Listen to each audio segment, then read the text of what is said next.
आज का प्रसंग है ईश्वर को पाने का मात्र एक रास्ता। भक्तों, प्रेमानंद महाराज कहते हैं, ज्ञान से आप ईश्वर के स्वरूप को समझ सकते हैं, लेकिन उसे पालेंगे इसमें हमेशा संदेह बना रहता है। जबकि प्रेम के माध्यम से आप न केवल ईश्वर तक पहुँचते हैं, बल्कि भगवान आपके वश में भी हो जाते हैं।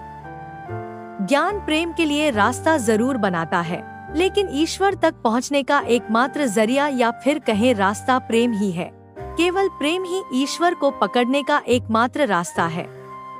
ईश्वर पर ध्यान लगाएं और गहन प्रार्थना करें, हे प्रभु, मैं आपके बिना नहीं रह सकता। आप मेरी चेतना के पीछे विद्यमान शक्ति हैं। मैं आपसे प्रेम करता हूँ। मुझे दर्शन दे। उनका ध्यान करने के लिए जब आप नींद को त्याग देते हैं, जब आप स्वार्थ को छोड़ देते हैं और अपने बंधुओं को कष्ट भोगते देखकर रोते हैं, तो वे आपके पास आ जाते हैं। जब आप वास्तव में उनके लिए त्याग करते हैं, तो वे आपके प्रेम जाल में फंस जाते हैं। अन्य कुछ उन्हें बांध नहीं सकता। ज्ञान प्रेम के लिए रास्ता बनाता है। आप उसे प्रेम नहीं कर सकते जिसे आप जानते ही नहीं। इसलिए ईश्वर से प्रेम करने से पहले उनका ज्ञान आवश्यक है। यह ज्ञान क्रिया योग के अभ्यास से आता है। जब आप ईश्वर को जान जाएंगे, तब आप उनसे प्रेम करेंगे, और जब आप उनसे प्रेम करेंगे, तब आप स्वयं को उन्हें समर्पित कर देंगे। जब तक आपकी ईश्वरीय भक्ति और ईश्वरीय बोध पूरे नहीं हो जाते, विश्राम से न बैठें। ध्यान करने के समय नींद में न चले जाएं। ईश्वर की अपेक्षा अन्य किसी वस्तु को प्राथमिकता कभी न दें। उनका प्रेम ही महानतम प्रेम है। जब तक आप दूसरी वस्तुओं को प्रथम स्थान देते रहेंगे, वे प्रतीक्षा करते रहेंगे, परंतु आपका विलंब बहुत लंबा हो सकता है। आपके कष्ट और अधिक बढ़ सकते हैं। टालिए मत।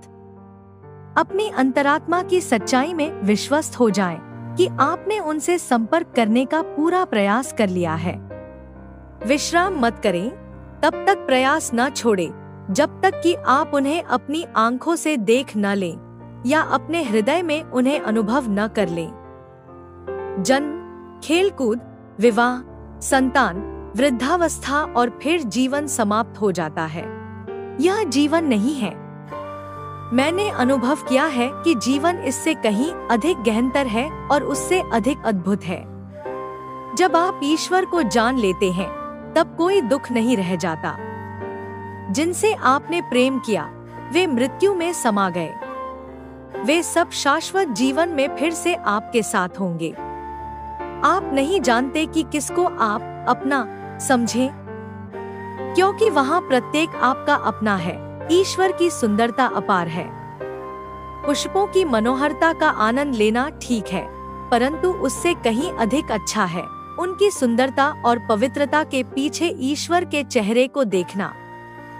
संगीत की मात्र उससे मिलने वाले आनंद में अपने आप में बह जाने की तुलना उसमें विद्यमान ईश्वर की रचनात्मक वाणी को सुनने से नहीं की जा सकती। यद्यपि ईश्वर सृष्टि के सीमित सौंदर्य में अंतर्निहित है, फिर भी भौतिक स्वरूप और सीमितता से परे शाश्वत आत्मा की अनुभूति करना ही ज्ञान है। हाल ही में ईश्वर ने मुझे जागृत करने वाला एक अनुभव कराया। मैंने अंतर में देखा कि लोग बैठे हैं और बातें कर रहे हैं। उनमें से एक ने किसी कार्य का प्रस्ताव रखा, लेकिन दूसरे ने कहा, नहीं, परमहंस जी ने सिखाया है कि हमें वह कार्य नहीं करना चाहिए। मैंने अचानक अनुभव किया कि यही वह मानस दर्शन है जिसे आने वाले समय में फलीभूत होना है, जब मैं इस शरीर में यहाँ नहीं रहूंगा। एक क्षण के लिए मैं हिल गया और फिर मैं अपनी सामान्य चेतना में वापस आ गया। इस संसार में किसी भी वस्तु के प्रति आसक्ति रखने का कोई लाभ नहीं है।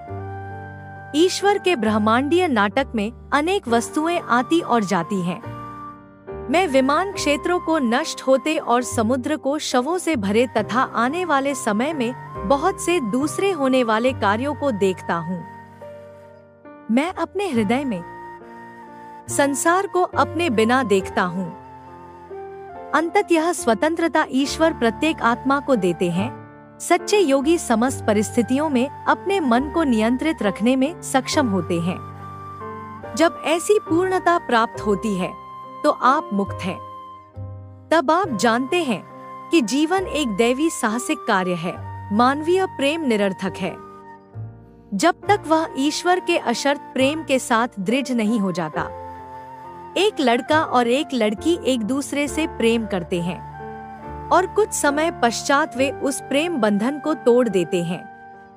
मानव के साथ प्रेमलीला अपूर्ण है, ईश्वर के साथ प्रेमलीला पूर्ण और चिरस्थायी है।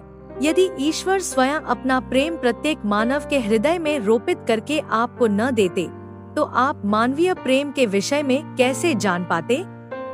और चूंकि ईश्वर इतने दयालु और प्रिय हैं, इसलिए वे आपकी खोज का लक्ष्य होने चाहिए। वे स्वयं को आपके ऊपर थोपना नहीं चाहते, परंतु आपके शरीर की रहस्यपूर्ण कार्यप्रणाली, प्रभु द्वारा आपको दी गई बुद्धि और जीवन में प्रत्येक अन्य चमत्कार ईश्वर को खोजने का निर्णय लेने के लिए पर्याप्त रूप से प्रेरणादायक होने चाहिए। तो दोस्तों, ऐसे ही भक्ति कहानी एवं प्रेरक प्रसंग वीडियो देखने के लिए आप अपने इस चैनल प्रभु प्रेम मार्ग को सब्सक्राइब जरूर करें। इस वीडियो में बस इतना ही, मिलेंगे फिर एक नए वीडियो में नई कहानी लेकर। तब तक के लिए आप सभी को जय श्री राम, राधे राधे।